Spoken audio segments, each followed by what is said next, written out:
Konnichiwa minasan, всем привет semuanya. Mumpung masih segar diingatan, kali ini saya mau bernarasi tentang keberangkatan saya ke Jepang tuh apa yang harus disiapin nih. Di sini ada persiapan sebelum berangkat ya. Jadi yang pertama tuh kita sudah harus punya sudah harus download aplikasi MySOS ya. Itu salah satu aplikasi yang dikembangkan sama pemerintah Jepang. Terus setelah kita download, ada di Play Store ataupun App Store. Setelah download kita isi beberapa data tuh. Nah, datanya itu baru bisa diverifikasi paling tidak 2 hari lah ya, 2 hari sebelum keberangkatan, sebelum penerbangan.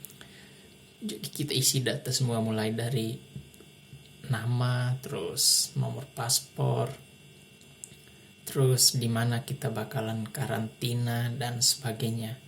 Setelah itu kita lanjut ke tahap berikutnya, PCR test. Jadi PCR testnya ini dia paling tidak maksimalnya ya 72 jam sebelum keberangkatan. Jadi bagusnya teman-teman PCR-nya paling tidak 2 hari lah, atau 1 hari sebelum keberangkatan itu lebih bagus.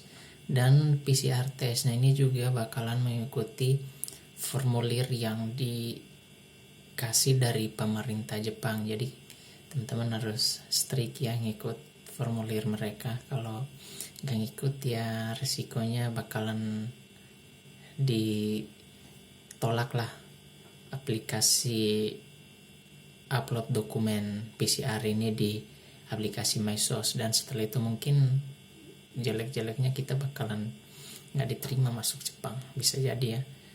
Jadi teman-teman harus pastiin untuk ikut format PCR dari pemerintah Jepang, itu yang paling penting. Terus itu nanti ada di situ ada contoh pengisian formnya. Jadi item apa yang harus teman-teman ambil sebagai sampel, dan jenis PCR-nya PCR apa. Kalau saya kemarin ambilnya itu yang PCR standar ya, yang ambil di hidung dua-dua sama tenggorokan. Oke, setelah itu teman-teman juga pastikan ke lembaga tes PCR-nya apakah mereka bisa mengikuti format dari pemerintah Jepang atau tidak. Jadi teman-teman harus pastikan benar-benar itu. Setelah mereka bisa mengikuti format dari pemerintah Jepang, udah teman-teman ke sana isi pendaftaran, terus pengambilan sampel dan bayar. Kalau saya kemarin PCR testnya di Quick Test Gading Serpong. Jadi itu hasilnya same day ya, bisa diambil di hari yang sama. Itu bayarnya 275. Sebelumnya juga sudah saya kontak-kontakkan sama adminnya dan mereka bersedia, terus bisa diambil di hari yang sama. Oke. Setelah kita isi PCR, hasil PCR-nya didapat, kita foto dalam bentuk JPEG ya. Formatnya JPEG atau JPG atau PNG. Setelah itu kita upload di aplikasi MySOS. Terus setelah itu kita upload sertifikat vaksin kita. Kalau misalkan teman-teman vaksinnya selain AstraZeneca, Moderna, terus Pfizer, Johnson & Johnson, maka teman-teman gak bisa upload sertifikatnya. Jadi pilih saja di situ pilihannya I will not submit my certificate, karena Jepang baru mengakui beberapa vaksin. Sinovac belum diakui di Jepang. Jadi kemarin saya vaksin 1-2-nya Sinovac, yang ketiga yang boosternya Pfizer, tapi tetap nggak dihitung. Nah, apa keunggulannya? Jadi mulai tanggal 1 April kemarin Indonesia udah dikeluarin dari designated country, artinya negara yang berisiko tinggi COVID-19.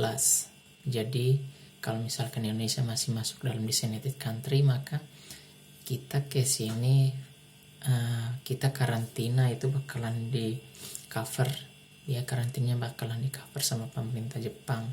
Tapi kalau setelah tanggal 1 itu Indonesia udah dikeluarin karena udah dianggap risiko penularan COVID-nya udah menurun.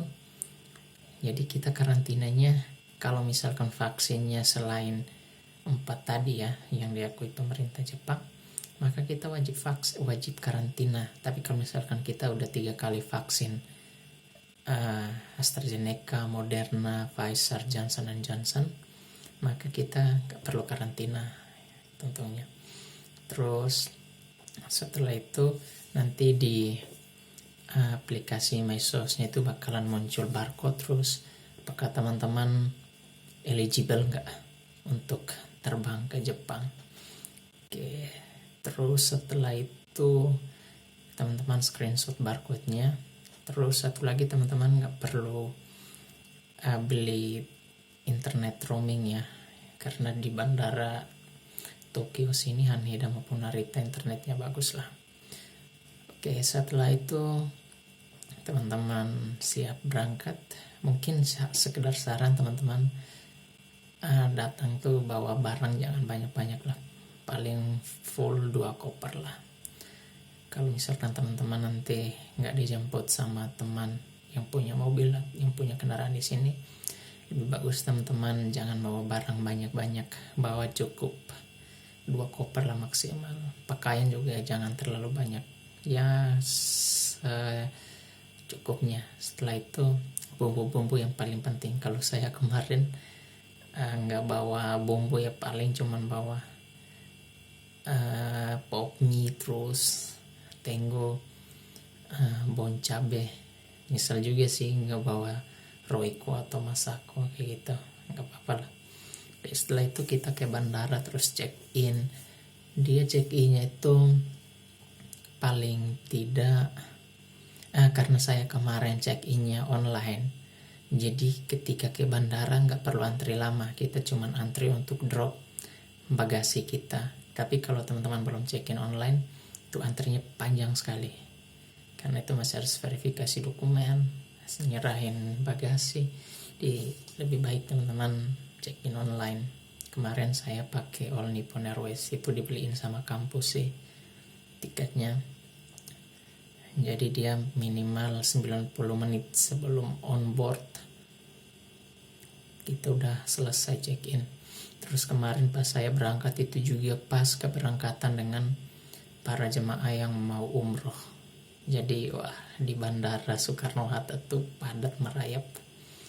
Antrian untuk lewat dari imigrasinya aja lama.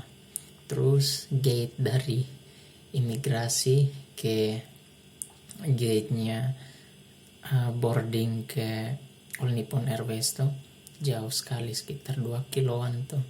Karena dia di gate 2F kalau nggak salah, itu jauh sekali. Jadi pastikan teman-teman waktu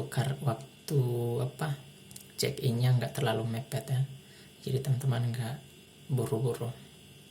Oke, setelah itu seperti biasa naik di pesawat, tunggulah. Oke, jadi seperti itu. Sekarang kita lanjut lagi